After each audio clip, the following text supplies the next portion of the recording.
मुझे भी सेवा में शामिल होने का मौका दीजिए। मेरा जीवन अब समाज के लिए। जहां स्वार्थ की समाप्ति होती है, सेवा भाव वहीं से शुरू होता है। हर व्यक्ति को इसलिए चाहिए कि स्वार्थ लोलुप और भौतिकवाद के पीछे दौड़ती अपनी मध्यम वर्गीय मानसिकता को छोड़कर प्रभु में ध्यान लगाए। जब इन चीजों से वो मुक्त हो जाता है, तभी वो सच्ची सेवा कर सकता है। यदि आपने ये मन में ठान लिया है, तो निश्चित तौर पर प्रभु इसे स्वीकार करेंगे। ओम शांति शांति। जहाँ स्वार्थ खत्म होता है, वहीं से सेवा की शुरुआत होती है।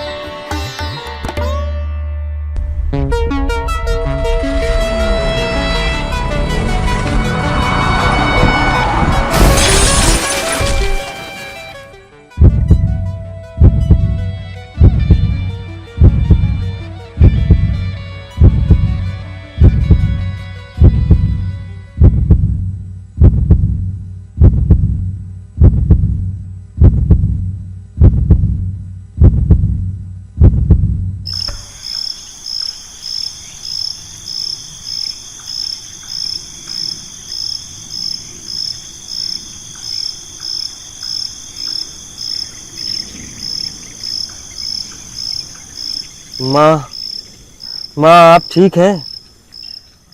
हाँ पुत्र। माँ, मुझे लगता है ये हमारी आखिरी रात है। अब हम बचेंगे नहीं। नहीं पुत्र, निराश नहीं होते हैं। ईश्वर पर भरोसा रखो, वो हमारी सहायता के लिए जरूर किसी न किसी को भेजेंगे। माँ, हम लोग जंगल में हैं। दूर दूर तक यहाँ कोई नहीं दिख रहा है। पुत्र, प्रभु पर भरोसा रखो, वो हमारी मदद के लिए जरूर किसी न किसी को भेजेंगे। वो हमारी सहायता जरूर करेंगे।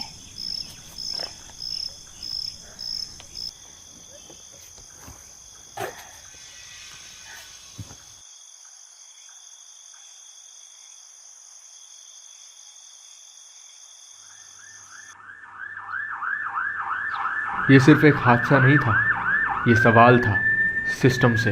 बदहाल सड़कें ही दुर्घटना का कारण बनती हैं। यही कारण है कि देश के सबसे बड़े आश्रम से जुड़ी साध्वी और उनके एक शिष्य दुर्घटनाग्रस्त हो गए। अब अगर देश के धर्म गुरुओं का ये हाल है, तो देश की आम जनता का क्या हाल होगा?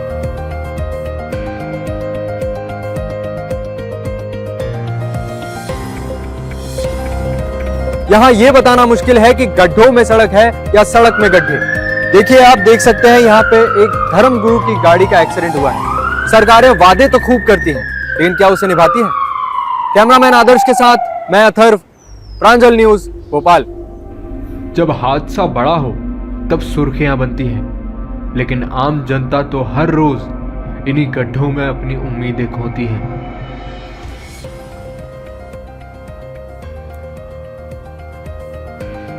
देखिए, आप देख सकते हैं यहाँ पे एक धर्म गुरु की गाड़ी का एक्सीडेंट हुआ है। सरकारें वादे तो खूब करती हैं, लेकिन क्या उसे निभाती हैं? कैमरामैन आदर्श के साथ मैं अथर्व, प्रांजल न्यूज, भोपाल। अरे क्या चल रहा है ये खबर चल रही है हमारे विरोध। बर्बाद हो जाओ तुम, इसलिए पाल लगा मैंने। चलो जल्दी, चलो जल्दी, रोको उनको, पकड़ो। जी सर, देखो।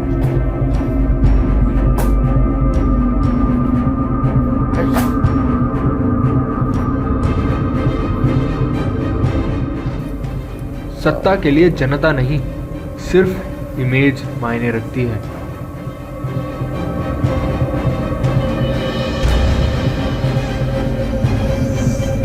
लगता है साध्वी माँ के पास ही जाना पड़ेगा, तभी काम निकलेगा।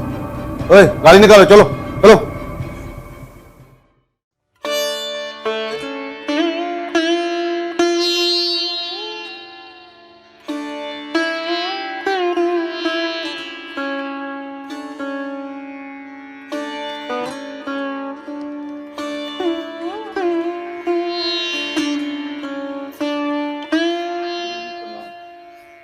प्रणाम प्रणाम।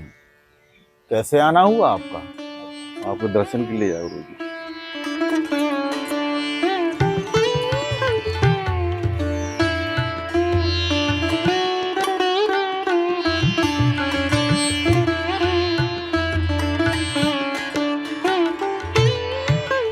हाँ माता,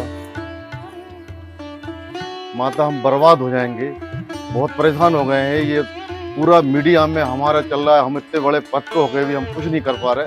आप भी सब कुछ कर सकती हैं, आप हमें आशीर्वाद दीजिए। और इसमें हम बहुत परेशान हो गए माता, आप कुछ कीजिए माता। हम क्या कर सकते हैं आपके लिए? माता जो टीवी पे, चैनल पे, सब पे चल रहा है हमारा सरकार के विरुद्ध पूरा षड्यंत्र, आपको जो चोटें आई उसके लिए हम बहुत माफ़ी चाहते हैं। आपके लिए जो क्षति पहुंची आपको, उसके लिए हम बहुत माफ़ी चाहते हैं आपसे। आप हमें बर्बाद होने से बचा दीजिए माता।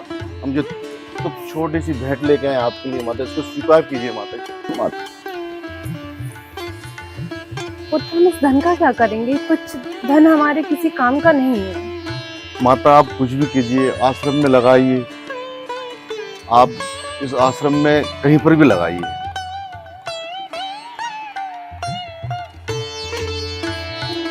माता आशीर्वाद दीजिए माता। सच्ची साधना वही है जहाँ स्वार्थ की जगह सेवा हो।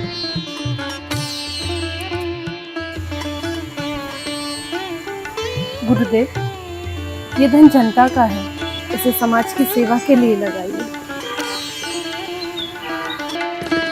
आपको ये भाव देखकर अति प्रसन्नता हुई दीदी।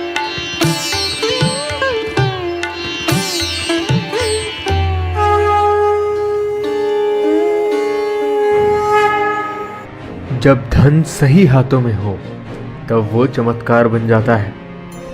स्वामी जी ने दिन प्रतिदिन गांव का विकास किया। नेताजी के उन्हीं पैसों से स्वामी जी ने गांव के बच्चों के लिए सरकारी स्कूल बनवाए और गांव के बाकी लोगों के लिए स्वास्थ्य केंद्र बनवाए, और तो और किसानों की भी भलाई की। गुरुजी, जो स्कूल बनवाया है हमने, उसका पूरा काम हो ही गया है लगभग। बस इसी 2-4 दिन में उसकी उद्घाटन है। और गुरुजी, वो हमारी गौशाला है, उसमें भी अभी 150 के आसपास कुछ गाय माता आई हुई है, उनकी सेवा भी अच्छे से करवा रहे हैं। ध्यान रखिएगा आप, जी गुरुजी। किसी तरह की कोई तकलीफ ना हो किसी को। गौ माता है वो, उनकी सेवा में पूरा आश्रम हमारा देखभाल कर रहा है। जरूर जरूर। और गुरुजी, जो अनाथ बच्चे हैं उनके लिए भी हम। गुरुजी प्रणाम। गुरुजी मेरी गलती थी, जो गलतियाँ मुझसे हो गई मैं उसको सुधार करना चाहता हूँ। मुझे आशीर्वाद दीजिए, गलतियाँ जो पूरी हो गई हैं इनको मैं खत्म करना चाहता हूँ, और बहुत आपका आशीर्वाद बना रहे। और जो भी काम होगा मैं अच्छा ही करूँगा। आप जो पहले जो मेरी गलती सब खत्म कर दूंगा मैं। मेरी सत्ता बचा लीजिए आप। देखिए, जो शुभ कार्य आपको करना था वो आपकी ही धनराशि से वो कार्य हमने कर दिया। जरा सोचिए, यह मासूम जनता, यह आम नागरिक क्या सोचकर आपको चुनाव जिताते हैं? यही कि आप उनका विकास करेंगे, उनका भला करेंगे। लेकिन उसी धन का अगर आप दुरुपयोग करते हैं तो वो पाप की श्रेणी में आता है। इस बात का ज्ञान आपको सबसे पहले होना चाहिए। इसलिए आपको ये चाहिए कि जनता का हित किसमें है, एक बार जनता की भी राय लें, क्योंकि जनता ने आपको अपना प्रतिनिधि चुना है। उसका दुरुपयोग करना कदाचित ही संभव नहीं है और आपको करना भी नहीं चाहिए। तो आगे से ऐसे कोई दुष्परिणाम सामने ना आए, इसके लिए आप सतर्क रहें। गुरुजी आप महान है, गुरुजी आप महान, आप महान है गुरुजी। खुश रहिए। आइए। सच्ची सेवा और निस्वार्थ भाव से ही समाज बदलता है, बाकी सब क्षणभंगुर है।